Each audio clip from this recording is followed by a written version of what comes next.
and practicing. They were one of the great trad bands of the 60s. Their influence can be heard in groups from Planksty, Bothy Band, Jay Donnan, I could go on.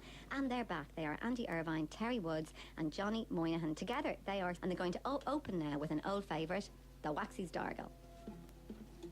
Dear old one, will you come to the Waxy's Dargle? Says the old one to my old horse and barrel. I went down to Manto Town to see Uncle McArdle, but he wouldn't let me have a crown to go to the Waxy's Dargle. What do you have? Will you have a pint? I'll have a pint with you, sir, and if one of yous doesn't order soon, we'll be thrown out of the booze. Old one to your old one, come to the Galway races, says your old one to my old one, with the price of my old lad's braces. I went down to Capel Street to see the money lenders, but they wouldn't give me a couple of bob on me old lad's red spenders. What do you have? Will you have a pint? I'll have a pint with you, sir, and if one of yous doesn't order soon, we'll be thrown out of the booze.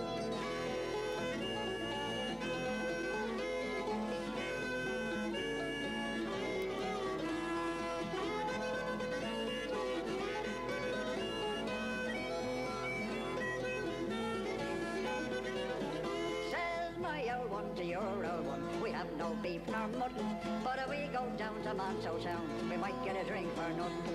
Here's a nice piece of advice I got from an old fishmonger: when the food is scarce and you see the hearse, you'll know you died of hunger. What do you have? Will you have a pint? I'll have a pint with you, sir, and if one of yous doesn't order soon, we'll be thrown out of the booze.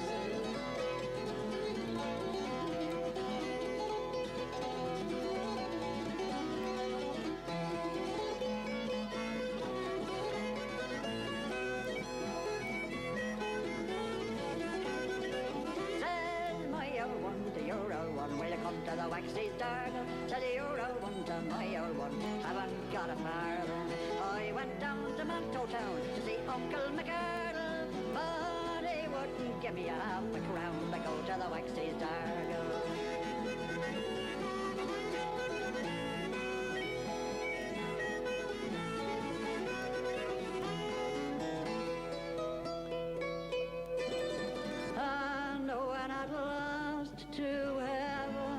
I make my way, the angels too will see.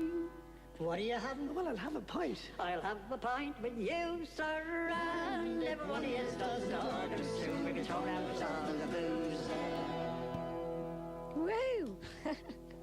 I can see from the three of you, you love playing together. And how long have you been playing together in Sweeney's Men?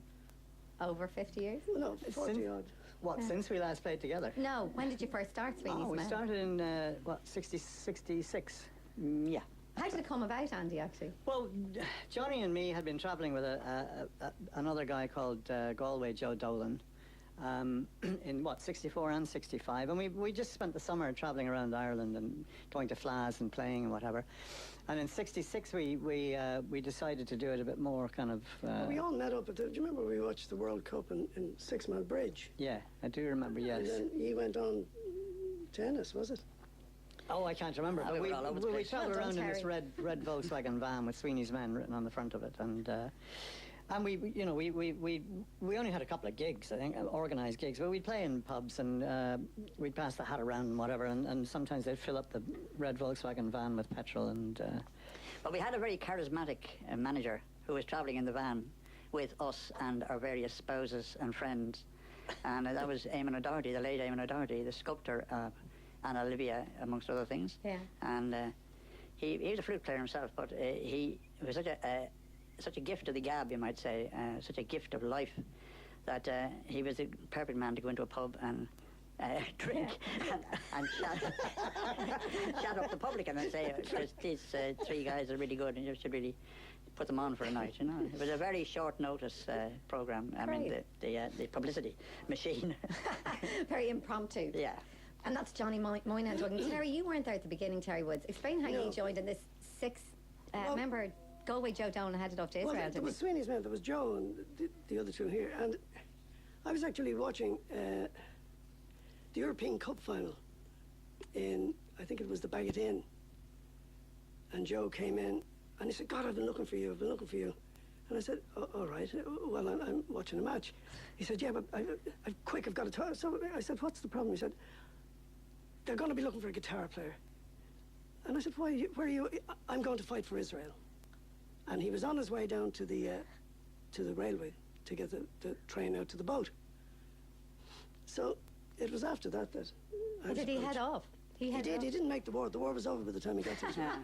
But did he come back for his place in the band? No. No.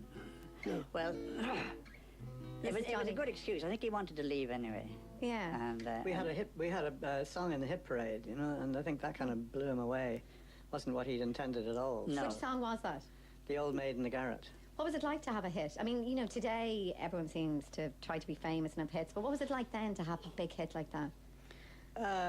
I think we just all felt like three frauds.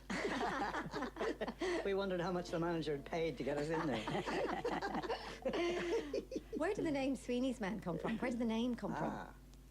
well, funnily enough, Joe was reading Flann O'Brien's At Swim Two Birds at the time. Okay. When we were looking for a name, and in one of the sections that lampooned Irish myth and legend, there was a lot of reference to Sweeney, Mad Sweeney, and the men of Sweeney, his army. And Joe piped up with the men of Sweeney's appeal to him. And it was obviously a bit cumbersome, so it became Sweeney's Men. We'd all read and enjoyed the book anyway, so we could identify with this tree-dwelling creature. Was it fun at the time, or was it also tough? Was it difficult to make ends meet? Well, actually, it was very good for us at that point, Okay. because things were beginning to change in terms of there were gigs becoming available that previously weren't there. Yeah. And we did a fair amount of work around the country, and it was really good. Great. And you used to play with, there might be a big show band or something, and then We you used to play get as well. We'd get a spot. They used to take a break, a 20-minute break. And if we did a gig, let's say in a Thai, and on the way back there would be a show band gig, we could go in and do your 20-minute 20 minutes through two microphones, one of which was for brass instruments and was barely there. It was and one weird, which was for the vocalist, which was up to 11. And there were some disasters. I sang The Old Maid in the Garret at least twice in a key that nobody'd ever heard before. You're still here, Andy. But like, you're all in different bands as well. I mean, Terry, you're in the Pogues. Yes. At the moment. You're still touring, aren't you? Yes, I have been for the last 25 years. We were talking about Lou Reed earlier. You gigged with them once, didn't you, as the Pogues? Yes, the Pogues. We played with Lou Reed and U2 in Wembley. What was that like? From what I remember, it was quite good, I think. Yeah. It's all a bit of a blur, Miriam. Why? You don't want to know. Not just age. No. But were you having a good time? I think I was, yeah. Yeah. Johnny, you also played with Planksty, Jay Dana and the Flat Cowboys. Yeah. Yeah. Well, I've always had a bit of a liking for American music as well as Irish music, and indeed, anybody listening to Sweeney's Men's record will realise that there's not that many Irish numbers on there. There's American ones and Scottish ones and English ones, and but the notion of playing with a band. I used to do sessions with Frankie Lane in a pub in Dublin, and I used to really enjoy them. And then it grew from that, and Jimmy Faulkner was in it. It was fantastic to have an opportunity to be on stage with the late Jimmy Faulkner. And then the fact that I didn't have an electric instrument and didn't really want to be electric, I decided it was time to leave, because it wasn't... the one time I tried to be electric, the sound I was making horrified me so much, and was so instantly accepted by the rest of the band. I thought, these are not for me, so I couldn't do it. But my favourite form of music, in a way, like as doing a public performance, is not using any instruments at all, just singing. I just say, and I do a bit of that now and then, and there are some good folk clubs starting up again in the Irish scene. Great. I'm not in the big time now, like these boys, Oh, yeah. I'm in... You're going to do Reynard the Fox first now, aren't you? Yeah. Yeah. What's it about? A fox? Well, yes. She's very Strangely clever. enough, It's about a stag chase. No, it's about it's about a fox, and it's a very old song, and it's very kind of Okay. upper class kind of twitty people chasing a fox, like, you know. Beautiful. Monty Python. Yes. Go for it. Okay. 1, 2, 3.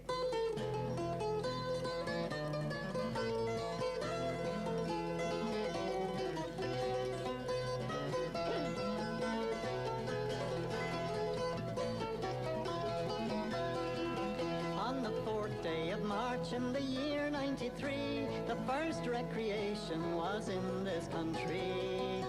The King's County gentlemen o'er hills, dales and rocks, they rode out so joyfully in search of a fox. Tally-ho, hark away, tally-ho, hark away, tally-ho, hark away, me boys, away, hark away. When Reynard was started, he faced Tullamore and Arklow and Wicklow along the seashore. We kept his brush in view every yard of the way, and it's straight he made his course through the streets of Roscrea. Tally-ho, hark away, tally-ho, hark away, tally-ho, hark away, me boys, away, hark away. But Reynard, sly Reynard, lay hid there that night, and we swore we would watch him until the daylight. Next morning, early the hills did resound with the sweet smell of horses and the sweet cry of hounds. Tally-ho, hark away, tally-ho, hark away, tally-ho, hark away, me boys, away, hark away.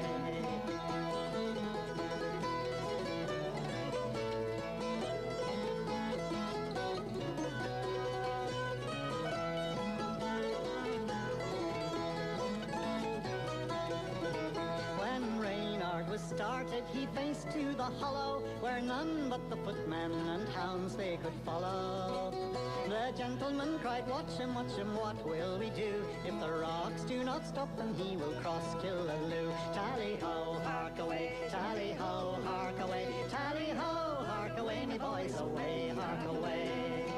When Reynard was captured, his wishes to fulfill, he sent for pen and paper and ink to write his will.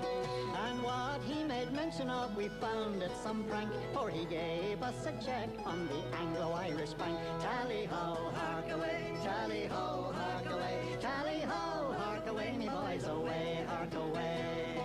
Out to you, Mr. Casey, I leave my whole estate, and to you, young O'Brien, my money and my plate. I give to you, Sir Monaghan, my whip, spurs and cap, for you jumped hedge and ditches and there looked for a gap. Tally-ho, hark away, tally-ho, hark away, tally-ho, hark away, me boys, away, hark away.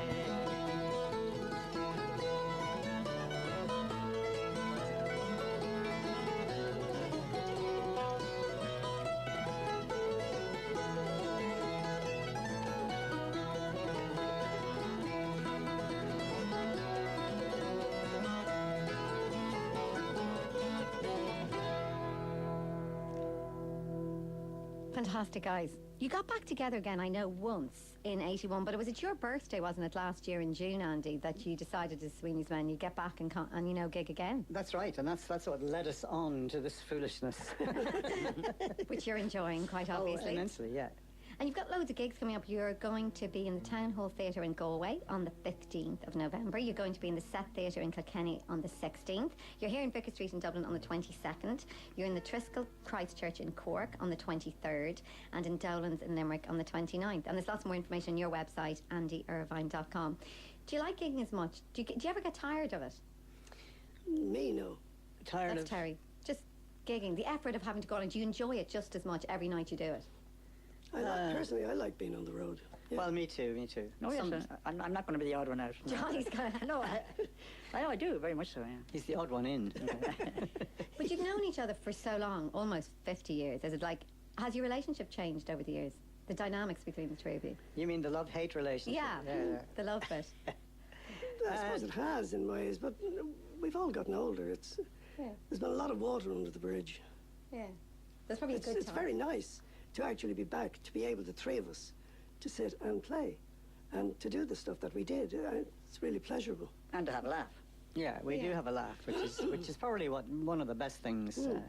I mean, there's always like mad us. humour about, and it's still there.